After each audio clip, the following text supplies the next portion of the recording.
Welcome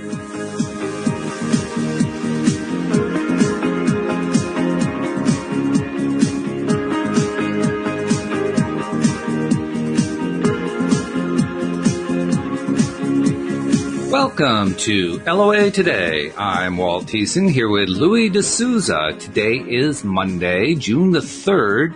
It is 8 a.m. in New York. It's 5 a.m. in Los Angeles, 1 p.m. in London, and 10 p.m. in Sydney, Australia. But wherever you are in the world, thank you for joining us for another episode of LOA Today, your daily dose of happy. And I'm happy that we're back to doing another week of your daily dose of happy. It's always one of my highlights for the week every single day that I do it. And I love it when Louis comes to join me, especially when we're talking about Richard Bach and Illusions, a book that we both love and that really, I think Louis deserves a lot more attention than it gets in modern LOA circles. I don't think most people are even aware of it, which is one of the reasons we're doing the book. But it's fabulous, and it's so simple and so clear.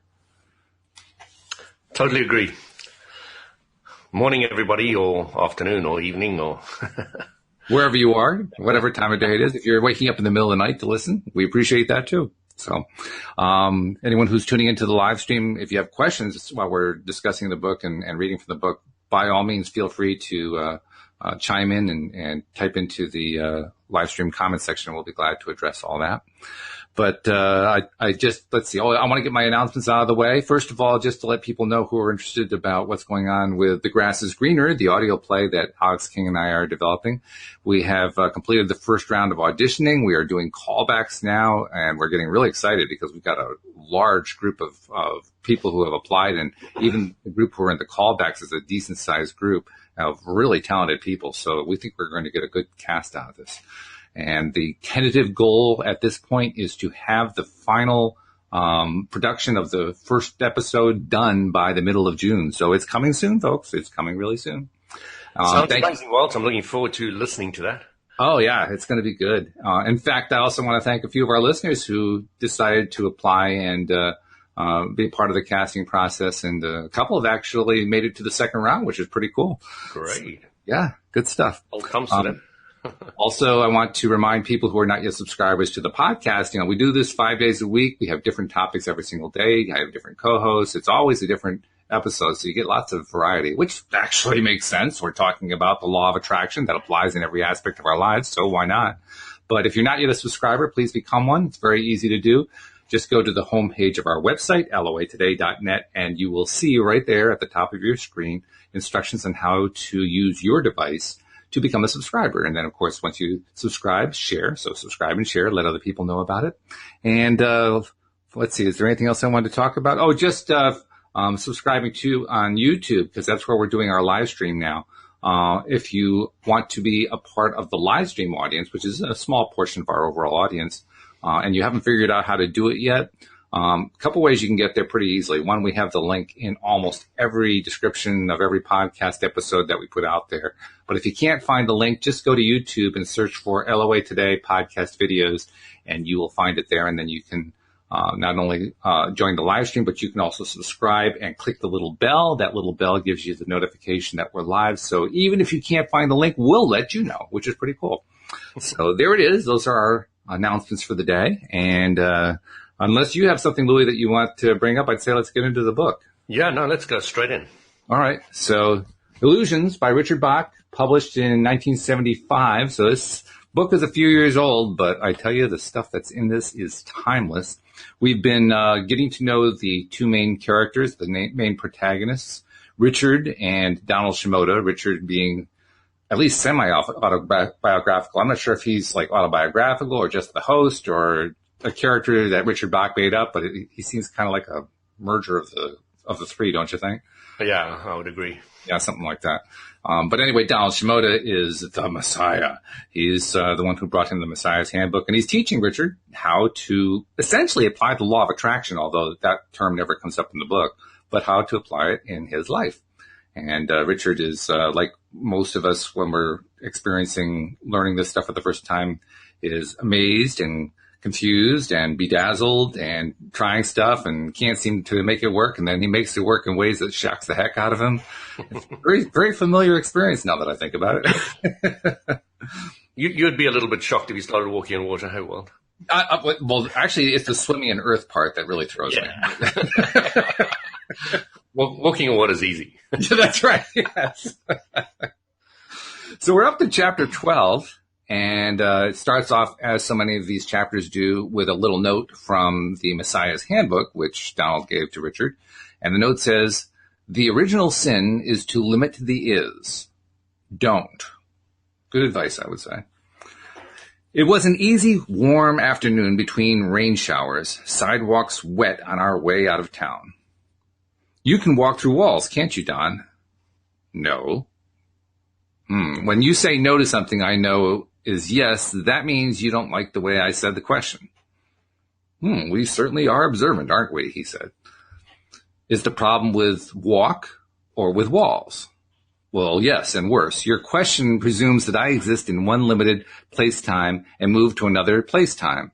Today, I'm not in the mood to accept your presumptions about me." I frowned. He knew what I was asking. Why didn't he just answer me straight and let me get on to finding out how he does these things? "Well, that's my little way of helping you be precise in your thinking," he said mildly. "Okay. So you can make it appear that you can walk through walls if you want. Is that a better question?" "Yeah, better, but if you want to be precise..." No, don't tell me. I know how to say what I mean. Here's my question. How is it that you can move the illusion of a limited sense of identity expressed in this belief of a space-time continuum as your body through the illusion of material restrictions that is called a wall? "Well done," he said. "When you ask the question properly, it answers itself, doesn't it?" "No, the question hasn't answered itself. How do you walk through walls?" "Richard, you had it nearly right and then blew it all to pieces. I cannot walk through walls. When you say that, you're assuming things I don't assume at all. And if I do assume them, the answer is I can't." "But it's so hard to put everything so precisely, Don. Don't you know what I mean?" "So, just because something is hard, you don't try to do it? Walking was hard at first, but you practiced at it, and now you make it look easy." I sighed. "Yeah, okay, forget the question." "Well, I'll forget it. My question is, can you?" He looked at me as though he hadn't a care in the world. "So you're saying that body is illusion and wall is illusion, but identity is real and that can't be hemmed by illusions?" "I'm not saying that. You're saying that." "But it's true." "Well, naturally," he said. "How do you do it?" "Richard, you don't do anything. You see it done already, and it is." "Gee, that sounds easy." "Well, it's like walking. You wonder how it ever came hard for you to learn." "Don, walking through walls, it isn't hard for me now. It is impossible." "Well, do you think that maybe if you say impossible over and over again 1,000 times, that suddenly hard things will become easy for you?" "I'm sorry. It is possible, and I'll do it when it is right for me to do it." He walks on water, folks, and he is discouraged because he doesn't walk through walls. "But that was easy, and this..." "Argue for your limitations, and you get to keep them," he sang. "Did you not a week ago swim in the earth itself?" Which is better than I've done. "Well, yeah, I did that. And is not wall just vertical earth? Does it matter that much to you which direction the illusion runs? Horizontal illusions are conquerable, but vertical illusions aren't?" I think you're getting through to me, Don." He looked at me and smiled. "The time I get through to you is the time to leave you alone for a while." The last building in town was a feed and grain warehouse, a big place built of orange brick. It was almost as if he had decided to take a different way back to the airplanes, turning down some secret shortcut alley. The shortcut was through the brick wall. He turned abruptly to the right, into the wall, and he was gone. I think now that if I had turned at once with him, I could have gone through it too, but I just stopped on the sidewalk and looked at the place where he had been. When I put out my hand and touched the brick, it was solid brick. "Someday, Donald," I said, "someday." And I walked alone the long way back to the airplanes. "Donald," I said when I got to the field, "I have come to the conclusion that you just don't live in this world." He looked at me, startled, from the top of his wing where he was learning to pour gas into the tank. We all have our things that we're learning. "Of course not. Can you tell me one person who does?" "What do you mean, can I tell you one person who does?" "Me! I live in this world." Excellent, he said, as though through independent study I had uncovered a hidden mystery. Remind me to buy you lunch today. I marvel at the way you never stop learning. I puzzled over that. He wasn't being sarcastic or ironic. He had meant just what he had said. What do you mean? Of course I live in this world. Me and about 4 billion other people. It's you who... Oh, God, Richard, you're serious. Cancel the lunch. No hamburger, no malt, no nothing at all. Here I had thought you had reached this major knowing. He broke off and looked down on me in angry pity. You're sure of that, are you? You live in the same world, do you, as a stockbroker, shall we say? Your life has just been all tumbled and changed, I presume, by the new SEC policy. Mandatory review of portfolios with shareholder investment loss more than 50%. Oh, and you live in the same world as a tournament chess player, do you, with the New York Open going on this week? Petrosian and Fisher and Brown in Manhattan for a $500,000 purse. Well, what are you doing in a hayfield in Maitland, Ohio? You with your 1929 Fleet biplane landed on a farm field with your major life priority, farmers' permissions, people who want 10-minute airplane rides, Kinner aircraft engine maintenance, and mortal fear of hailstorms. How many people do you think live in your world? You say 4 billion people live in your world? Are you standing way down there on the ground and telling me that 4 billion people do not live in 4 billion separate worlds? Are you going to put that across on me? From his fast talking. I could almost taste that hamburger with the cheese melting, I said. I'm sorry, I would have been so happy to buy, but that's over and done now. It's best forgotten. Though it was the last time I accused him of not living in this world, it took me a long time to understand the words where the handbook opened. If you will practice being fictional for a while, you will understand that fictional characters are sometimes more real than people with bodies and heartbeats. Boy, that last bit really resonates with me, especially after being involved with Alex Kane writing an audio play. It's exactly how it feels after a while. You've invented these characters out of thin air, and then all of a sudden they're breathing, and you know how they feel about stuff, and you know how they think about stuff, and you say to yourself, how could these people have not existed 3 months ago? But they didn't. Interesting, isn't it? Yeah, it's really something. It's an amazing thing. Our minds are so powerful, and we are just beginning to learn how to plumb them. It's just amazing. But what's your biggest takeaway from that chapter? Well, of course, I love the whole idea that you're the only person in your world. Yeah. That's a tough concept. It was a tough concept in the beginning. But now it's a tough concept to think the other way around. I love that. It's true, right? It is. As you get used to something, it's like, oh, well, geez, that's second nature now.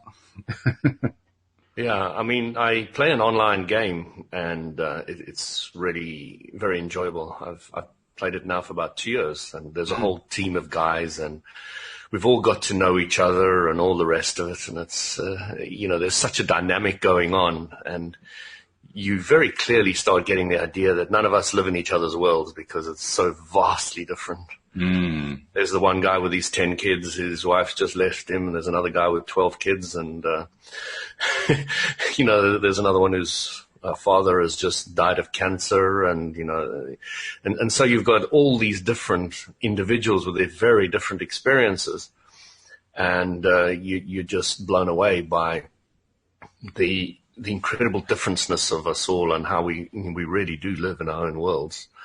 And there are short periods of time where we do bump into other people's worlds, but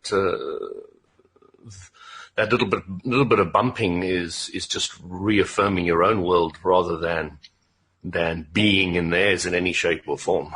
Mm-hmm. Yeah.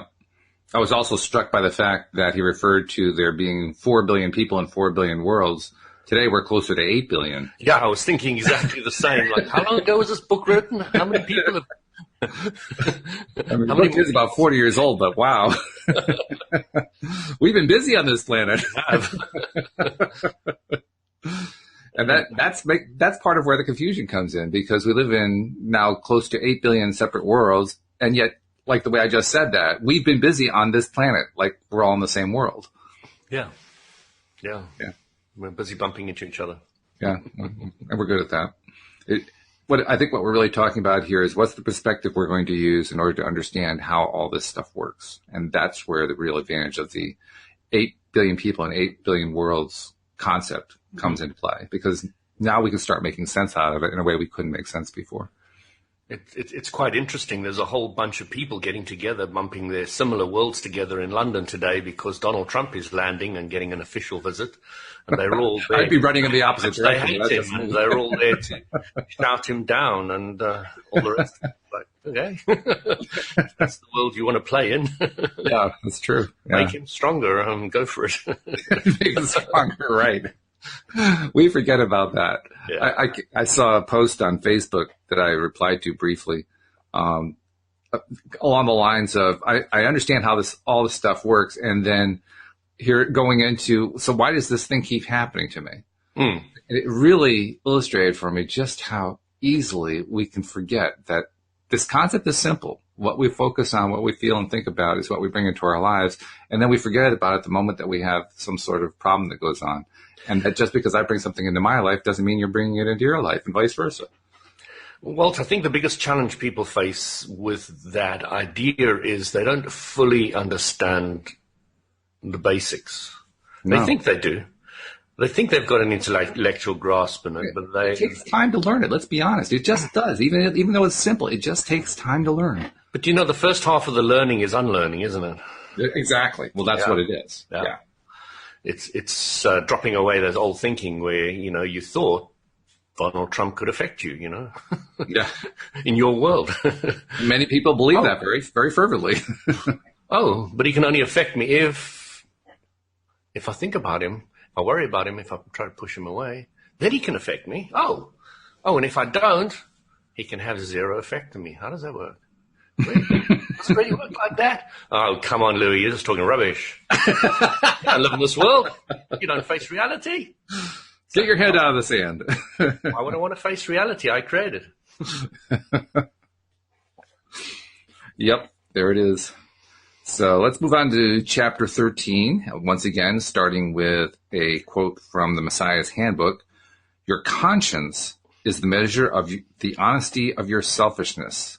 Listen to it carefully. That phrase alone, I spent probably hours thinking about that one, because especially at that time, even today too, but especially at that time, that little quote was so loaded with buzzwords that had very heavily weighted meanings that, the way it was originally phrased didn't make any sense to me. It did. It made a lot of sense on an internal level, but in terms of how I interact with other people, I said, how do I even relate to somebody else what it is that I understand here? Because it was so different from the way we used to think at that time. Just read that quote again.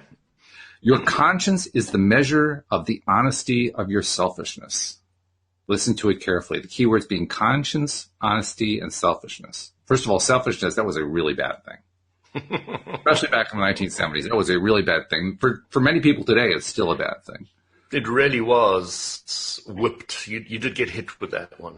A lot. Yes. It really was the whip of the day. Mm. And then honesty, I don't know about in the UK, but here in the US, this was the era of Watergate. This is the era of all kinds of anti-war protests and an endless war in Vietnam and all this other stuff. And the idea of honesty and all of that was laughable, which probably a lot of people would, attribute to various things going on today as well. But that was a key component, that honesty didn't really exist. It was a lie. And then conscience? Well, how could you be honest if you didn't have a conscience? How could you have a conscience if you weren't honest? So we had conscience and honesty and then selfishness. Wait a minute. How could that possibly work? That was the thought process, Mm-hmm. Now I read it and I say, well, yeah, of course. But yeah. So anyway, the chapter starts off, we are all free to do whatever we want to do, he said that night. Isn't that simple and clean and clear? Isn't that a great way to run a universe? Almost, I said. You forgot a pretty important part. Oh? We are all free to do what we want to do as long as we don't hurt somebody else, I chided. I know what you meant, but you ought to say what you mean. There was a sudden shambling. And by the way, that was a big deal for me at the time. It's a big deal for a lot of people. Yeah. A lot of people. There was a sudden shambling sound in the dark, and I looked at him quickly. Did you hear that? Yeah, sounds like there's somebody. He got up and walked into the dark, and he laughed suddenly, said a name I couldn't catch. It's okay, I heard him say. No, we'd be glad to have you. No need for you to stand around. Come on, you're welcome, really. The voice was heavily accented, not quite Russian, nor Czech, nor more Transylvanians. And please forgive me for my accent here, because I never do accents well. Thank you. I do not wish to impose myself upon your evening.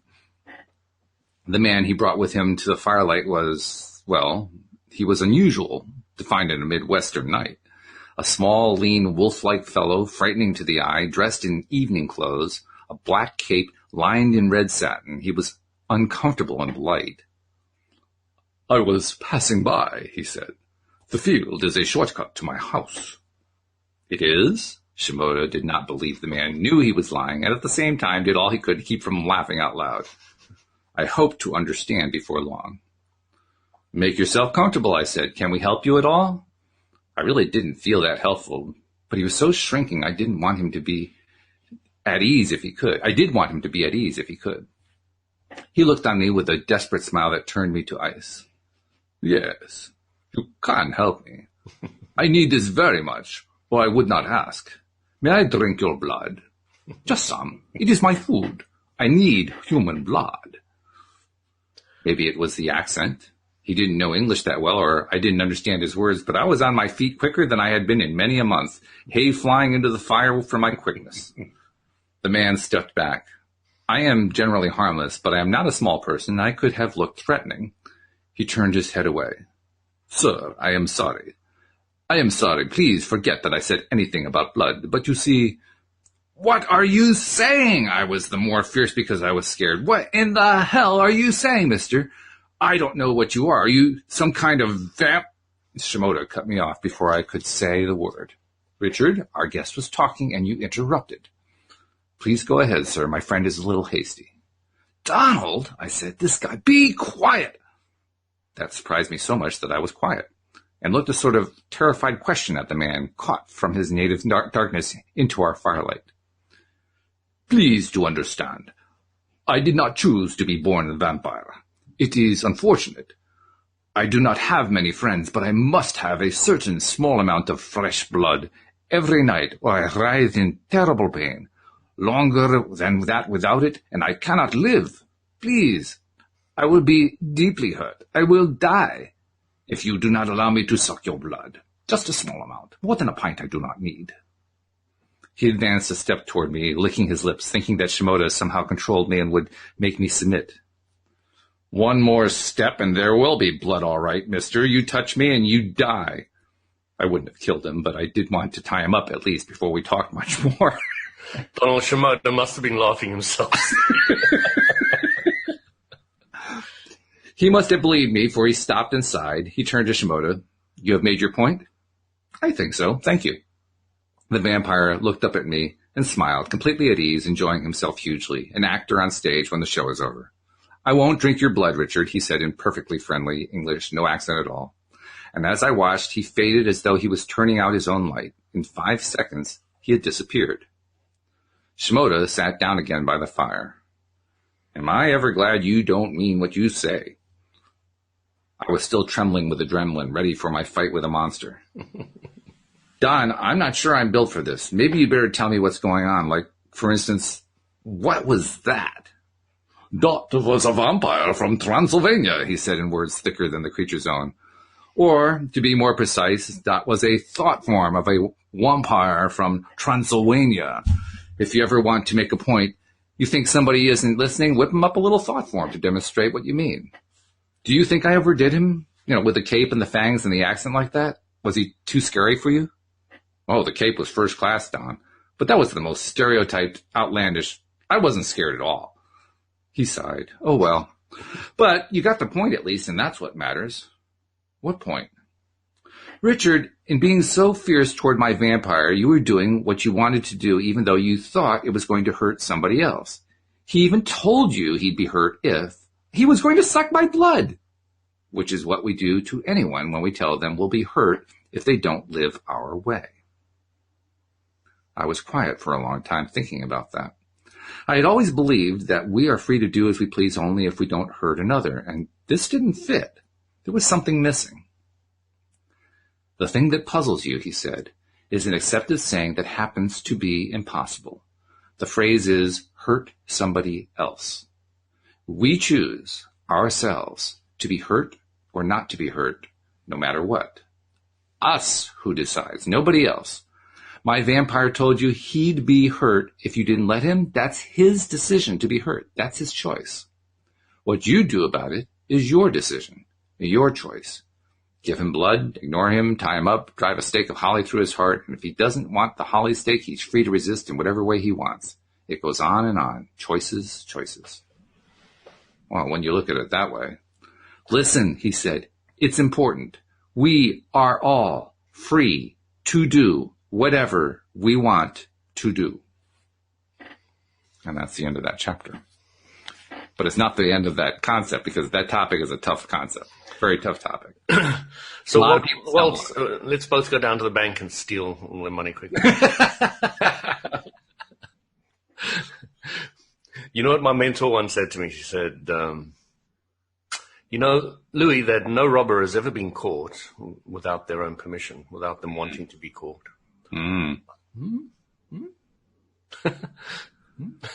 Okay, so maybe that's why cat burglars don't get caught that often, I think.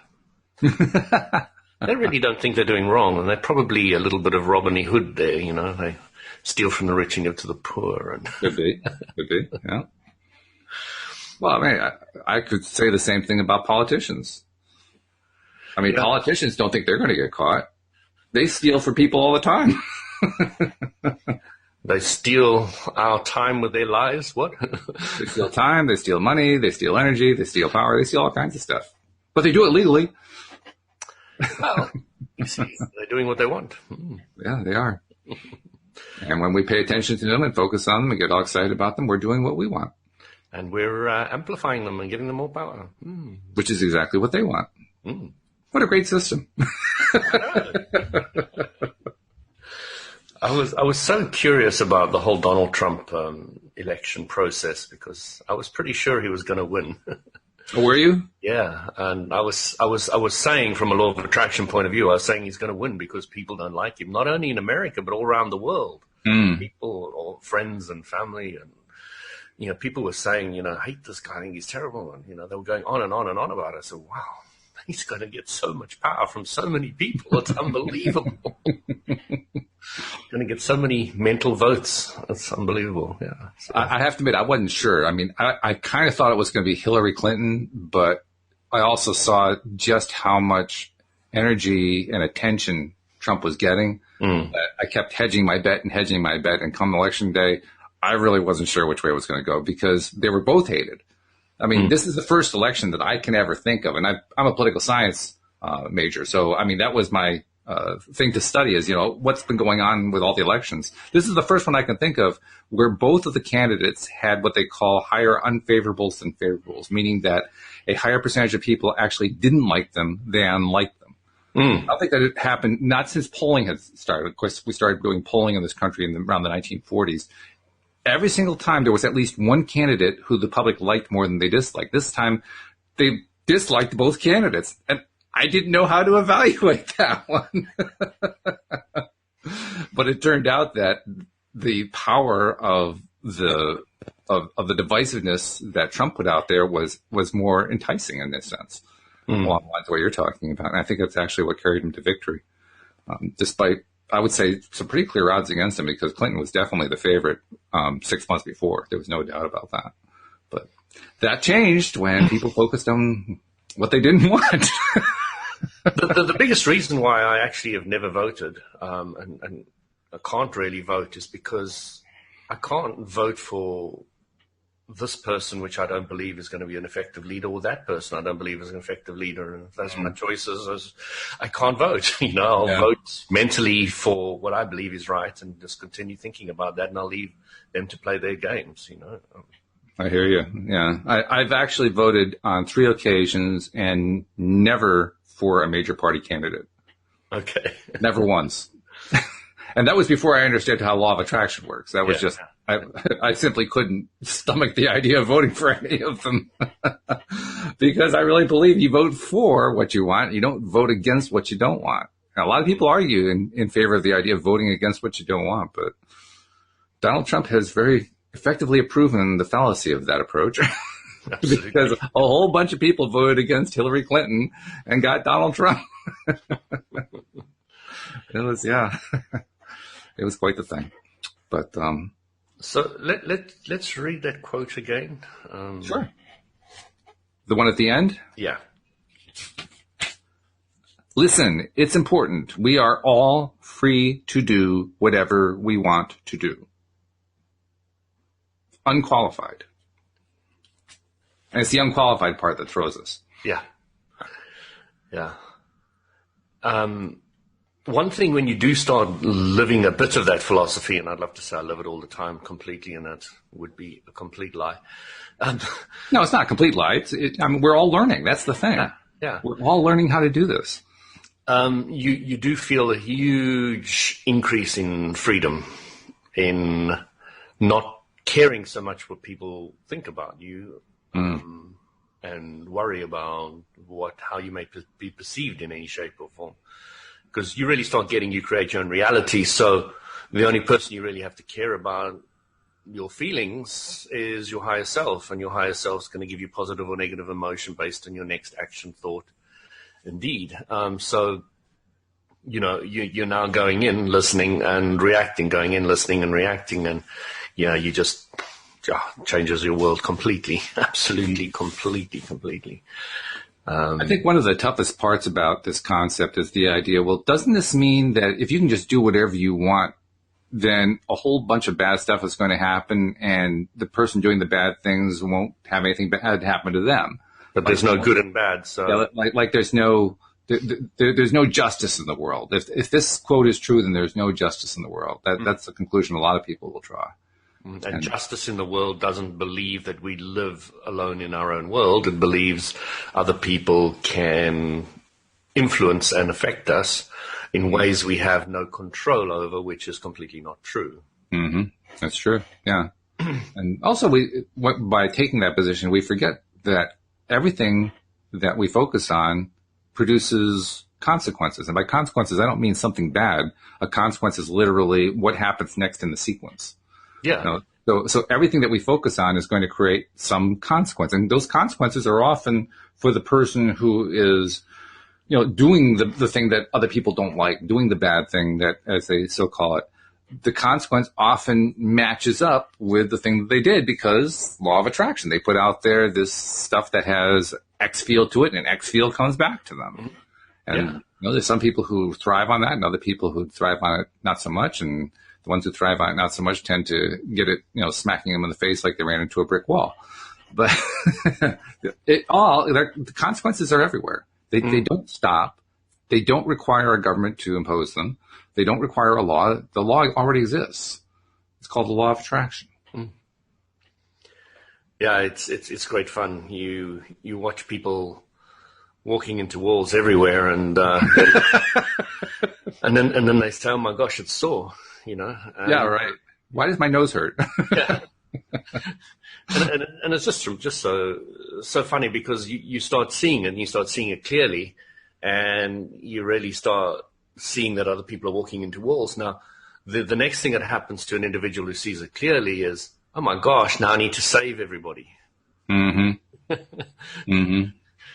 I've got to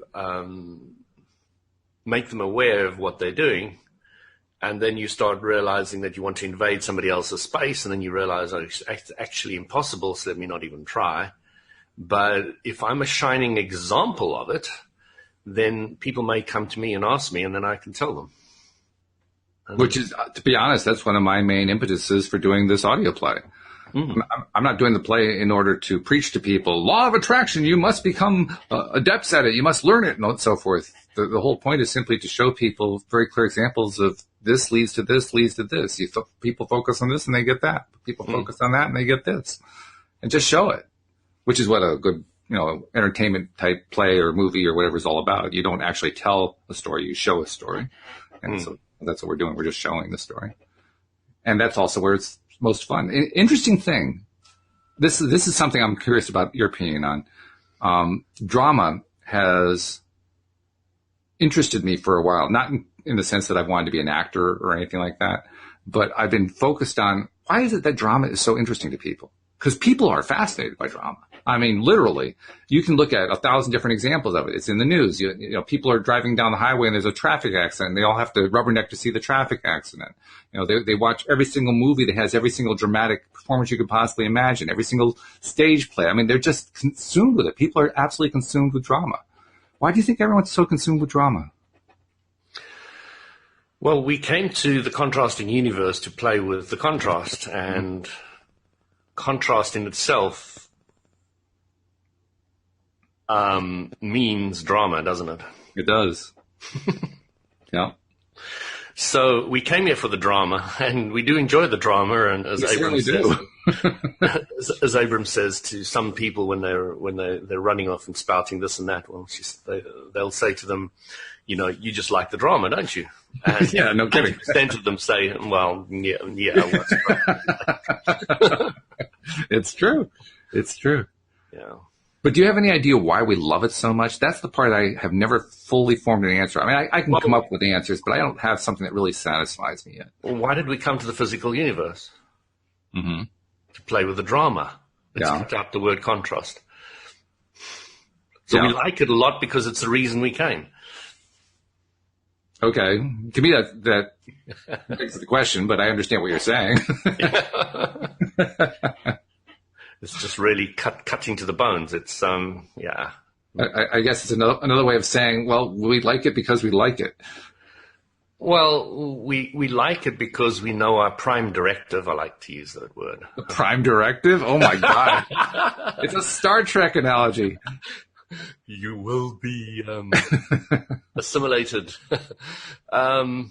So, yeah. Interestingly enough, the Star Trek directive, the prime directive, is exactly what this chapter was about. Yes. It's probably why I'm feeling the desire to use Star Trek analogy.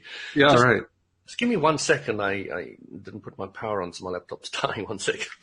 Yeah, we don't want that. We want you to be able to stay with it. But I'll just comment that the prime directive, I can't remember exactly how they state it in the Star Trek series, but the prime directive is basically about human visitors on their starships traveling to other planets and not interfering in the lives of the native populations of those planets. And of course, what they do is they interfere in the lives of the native populations of those planets all the time, but they try to convince themselves that they're not doing so, which is an interesting little tautology to try to live through. Yeah. Is it a problem interfering in other people's planets and less advanced? No, it's not. It's not a problem. Because everybody creates their own reality, they can allow it to be a problem or they can allow it to be a solution. So, and that's the key. Is it a problem? Yeah, it's a problem because we chose that it's a problem. We've decided it's a problem, so you'll amplify the problem side of the double-edged stick, you know. And I was always thinking about the Borg and the saying, you know, you'll be assimilated. Everybody will be assimilated. And in a sense, we are. We all die. We all be assimilated into the one, into the whole. You know, there is always the assimilation. You know, there is no getting away from it, and it's the design. And you know, the hive mind is kind of what I see the non-physical mind being. You know, I still don't quite understand how the separateness in all the one works, but there is obviously some level of separateness in the one. Mm. But there seems to be the ability to share information and experiences from that perspective as well. So, yeah, it just excites me. I'm, you know, kind of looking forward to dropping the physical body and experiencing that in its glory. Wow, we don't hear that often, do you? Not too often. No, that's a fairly rare statement. The thing that always struck me about the Borg is they focus on this idea of a collective mind, but they did it in a way that was threatening, that felt uncomfortable, that felt unpleasant. That was a perception from the individual. It wasn't necessarily. What was the one girl who was in the hive? Or I can't remember. 7 of 9. Yeah, 7 of 9. So 7 of 9 didn't really feel uncomfortable about the hive, did she? No. She was saying it was, it was all great and it was all cool. Mm-hmm. So it's us from being outside the hive perceiving it as threatening because we don't understand it. And yet, ultimately, 7 of 9 ended up choosing to stay out of the hive. Yeah, which is what we're doing. We've come out of the hive to play with the contrast. So, and that to me is the truly interesting part. I mean, what you're talking about, I've often summarized in terms of we are all one and we are all separate, both at the same time. When we have a physical body, yes. Yeah. Well, I can't even begin to speculate on what it's like when we don't have the physical body, so I won't even try that. But that's the thing I spend a lot of time speculating. My guess, my personal take on it is, I don't think it stops because we lack a physical body. I think it continues. I think that we are both part of the whole and separate at all time forever. That's what I kind of think as well. But again, how it all works, I'm not quite sure. That's what I'm keen to get a greater grip on. But what do you mean how it works? What does that mean to you? What it means is, okay, so you've got Abram. Abram consists of 200 non-physical entities. Then you've got Jerry, and Jerry comes in. How much does Jerry and the 200 non-physical entities interact or not interact or stay separate or, have their own, how much can they tap into, from what I understand, it's tuning your vibration to different frequencies so that you can, tune into different people and different things. So, do you still have the ability to tune then, or is it, or does it work slightly differently? Because I know the physical body is a vibration interpreting machine, so you're kind of tuning into different stations, different frequencies. We can tune into the Donald Trump stuff that's going on, or we can tune into the meditative state where you're tuning into your vortex, from everything you want. So, you can just, where do you want to tune your radio into? So you can play with that. So when you're non-physical, I'm not quite sure how all that works. That's what I'm trying to say. I don't know how. Oh, okay. How the separateness and the joint. My take on it is that, yes, you can do all those things without the physical body. The physical body becomes kind of like an interesting prop on stage. An actor can act on stage without props. But the moment that a prop becomes part of what they're doing, it actually shifts the way that they do what they're doing on stage. They think about it differently. They project themselves differently. They interact literally with that prop. And if in this case the prop is the human body, then it's almost like we create rules because of the way we interact with that prop. And the rules become so solid because of our ability to focus and attract what we want into our lives. It becomes so solid that we believe that it can't be anything else other than what it is. I mean, the belief system becomes incredible, but I don't see that as being any different, whether we're in physical or non-physical format, if you will. I think the same thing happens in either case. It's just that, since we're here in the physical bodies, we're now interacting with that prop on stage. And it's as if life on that stage couldn't exist without that prop. I really like that idea. I like the way you put that. Yeah. It's definitely something to think about. Yeah, I mean, it's fun to speculate about this stuff. You're right; it can also give you a headache. It can work. Yes, absolutely. Half the people listening to us are saying, "Oh, I'm going to sleep." What the frig are they talking about? So, what do you think? We have time for one more chapter before we go. What's the time? So, we've got about 15 minutes left. Probably good. How long it is? Yeah. All right. So this is chapter 14. It again starts with a handbook quote. Every person, all of the events of your life are there because you have drawn them there. Now, that's the closest I've heard in the book to law of attraction. You drew it there. What you choose to do with them is up to you, what we're just talking about. Don't you get lonely, Don? It was at the cafe in Ryerson, Ohio, that it occurred to me to ask him. Well, I'm surprised you... Shh, I said, I haven't finished my question. Don't you ever get just a little lonely? Well, what you think of... Wait. All these people, we see them just a few minutes.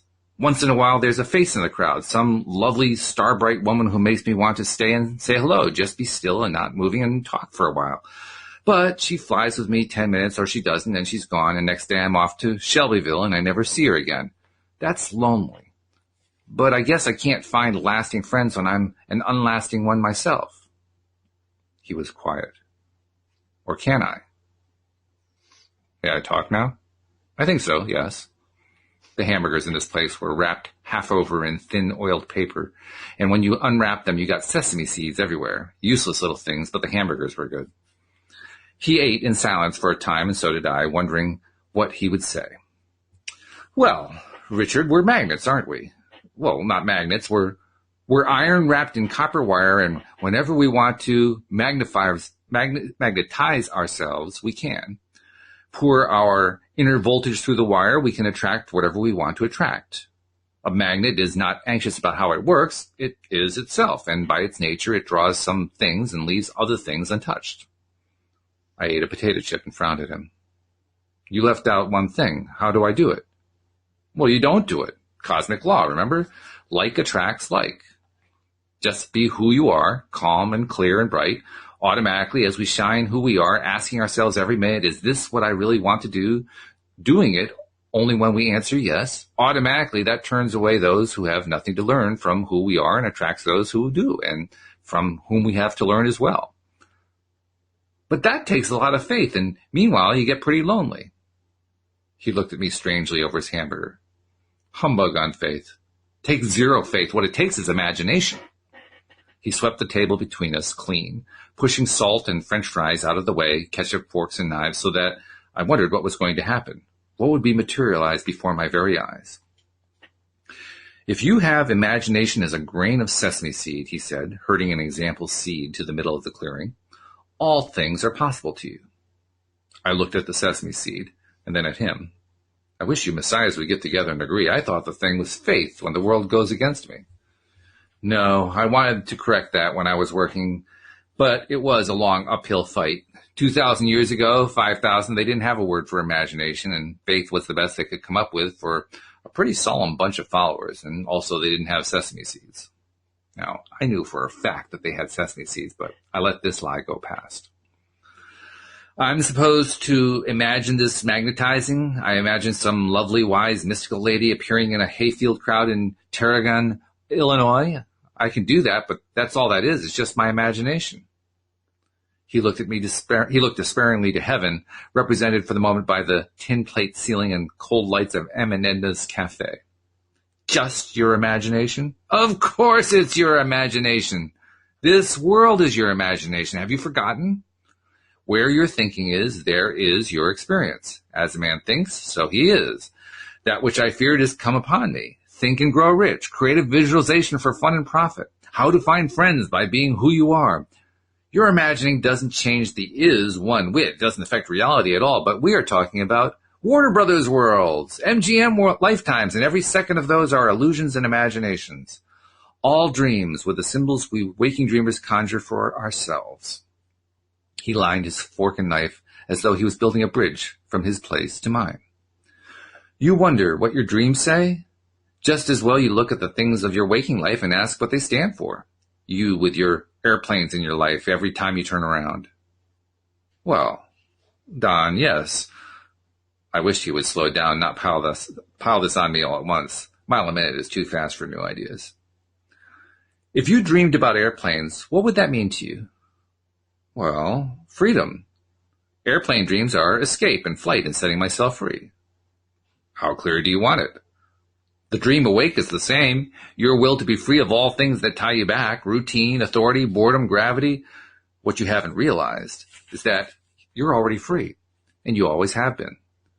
If you had half the sesame seeds of this, you're already supreme lord of your magician's life. Only imagination. What are you saying? The waitress looked at him strangely from time to time, drying dishes, listening, puzzling over who this was. So, you never get lonely, Don? I said. Well, unless I feel like it. I have friends on other dimensions that are around me from time to time. So do you. No, I mean on this dimension, this imaginary world. Show me what you mean. Give me a little miracle of the magnet. I do want to learn this. You show me, he said. To bring anything into your life, imagine that it's already there. Okay, like what? Like my lovely lady? Anything. Well, not your lady. Something small at first. I'm supposed to practice now. Yes. Okay, a blue feather. He looked at me blankly. Richard, a blue feather? You said anything not a lady, something little. He shrugged. Okay, fine. A blue feather. Imagine the feather. Visualize it. Every line and edge of it. The tip. V-splits where it's torn. Fluff around the quill just for a minute. And then let it go. Interesting. It's a minute. With Abraham Hicks, 65 seconds. Very interesting. I closed my eyes for a minute and saw an image in my mind, 5 inches long, iridescent blue to silver at the edges. A bright, clear feather floating there in the dark. Now, surround it in golden light if you want. That's a healing thing to help make it real, but it works in magnetizing too. I surrounded my feather in gold glow. Okay. That's it. You can open your eyes now. I opened my eyes. Where's my feather? If you had it clear in your thought, it is, even this moment, barreling down on you like a Mack truck. My feather? Like a Mack truck? Figuratively, Richard. All that afternoon, I looked for the feather to appear, and it didn't. It was evening, dinner time, over a hot turkey sandwich that I saw it. A picture and small print on the carton of milk, packaged for Scott Dairies by Blue Feather Farms, Bryan, Ohio. Don! My feather! He looked and shrugged his shoulders. I thought you wanted the actual feather. Well, any feather for openers, don't you think? Well, did you see the feather all alone, or were you holding the feather in your hand? All alone. Ah, that explains it. If you want to be with what you're magnetizing, you have to put yourself in the picture, too. Sorry, I didn't say that. A spooky, strange feeling. It worked. I had consciously magnetized my first thing. Day of feather, I said. Tomorrow, the world. Be careful, Richard, he said hauntingly, or you'll be sorry. Interesting description of the manifestation process there. Fantastic. Again, it wasn't that clear to me from the book. I felt something very strongly about it, but I also knew something was missing. And then, of course, Abraham Hicks filled in the blanks. What was the missing part for you? The missing part was understanding the clarity of law of attraction. Thoughts create your reality. The way it was pitched just seemed to make a lot more clarity for me. Mm-hmm. Then the focus on it for a minute. Now, the Abraham Hicks said, after 14 seconds, you have magnetized it enough for it to start being drawn towards you. Then 68 seconds, which was 17 times 4, I think, or something else like that, was the minute that you were referring to, which mm-hmm. now gave me the understanding that would really magnetize it, mm-hmm. A huge amount more. Then the whole concept of it manifesting in your life, the whole part about lowering your resistance, then it comes quicker and easier as mm-hmm. opposed to just step 1, which was the focusing. Right. So you now got the step 1, step 2, and step 3, and then you're clearer about how the whole process works. So yeah, it was fantastic at the time, and the add-on information from Abram was just brilliant. But it's completely accurate. It's just clearer. It's just been made in a way that I can now fully grasp it, that there is no illusions, no doubt, and total clarity of why something doesn't come when you focused on it. Mm-hmm. It really becomes clear. And it's so fun. I'm just playing with a whole lot of things at the moment. Starting to play with the bigger ones like money and just watching more and more and more of that come into my life. Mm-hmm. It's just really, really fun, and you really have to do very little for it. Extremely little. Mm-hmm. Often the less you do, the more you're going to get. which is tough. I mean, especially when you're feeling the lack of money, that's really, really tough. You've got to work hard, or you don't get anything in this life. But I have come to realize there is a therapeutic value, and I think it's one of the reasons why, for instance, Joel talks about what he calls the law of action. I like your words, a therapeutic value to the action side. Yeah. And that is specifically there because of our old programming. Yes.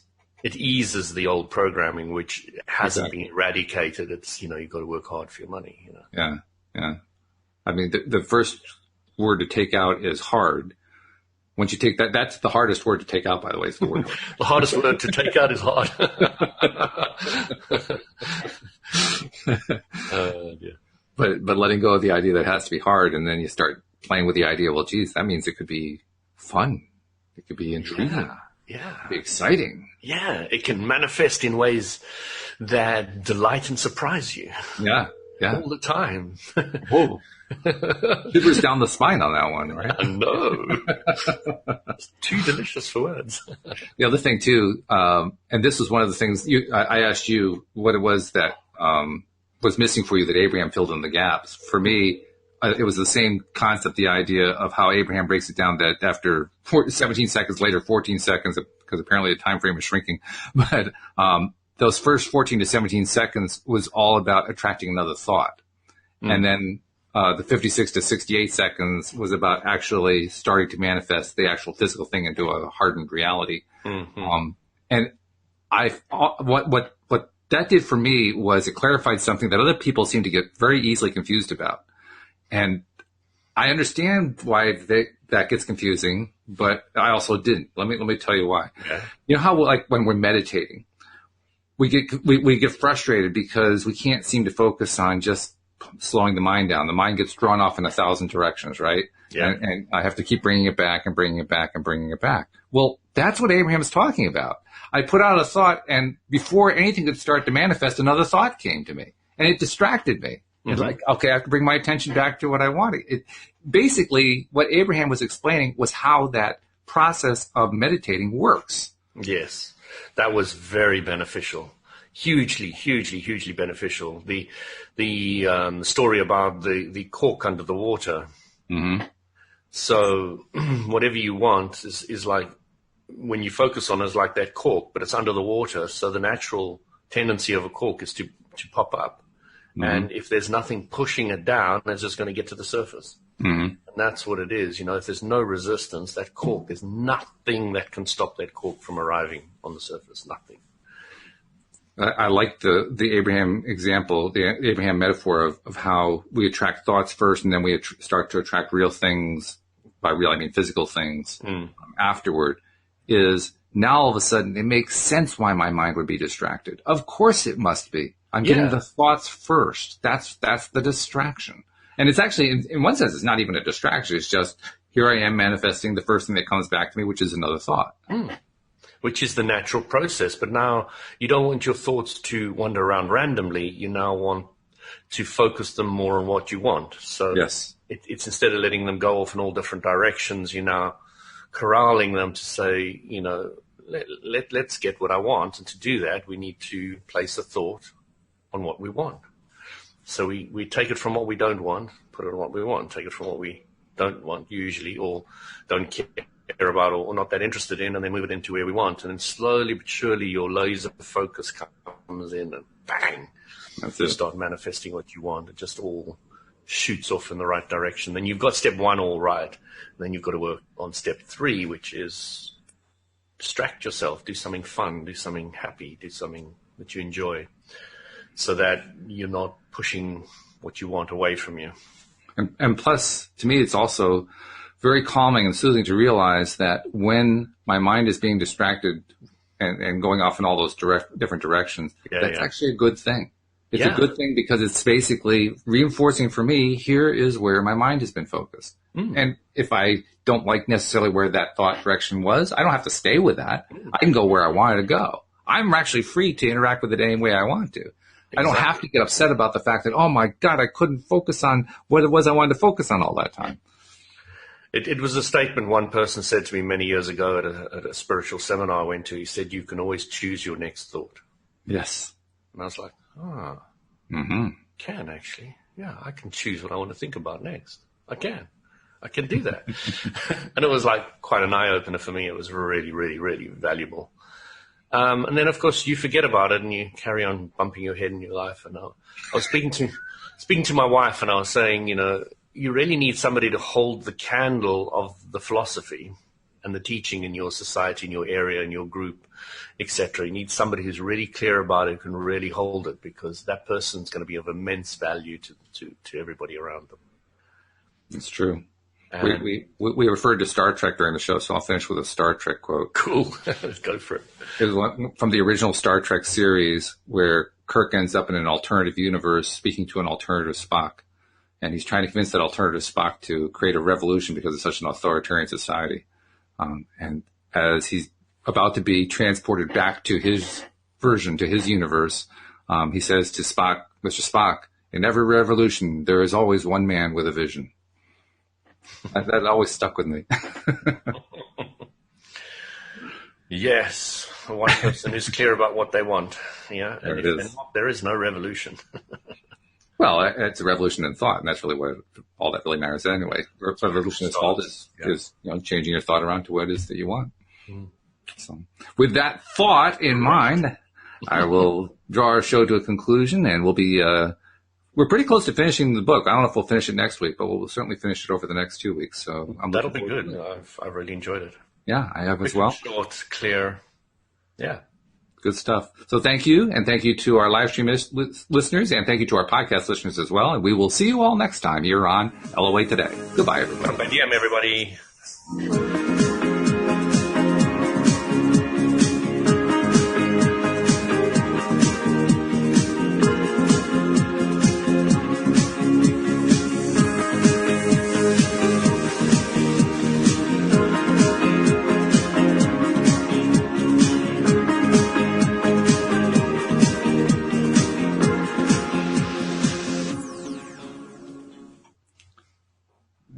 Stop the live stream.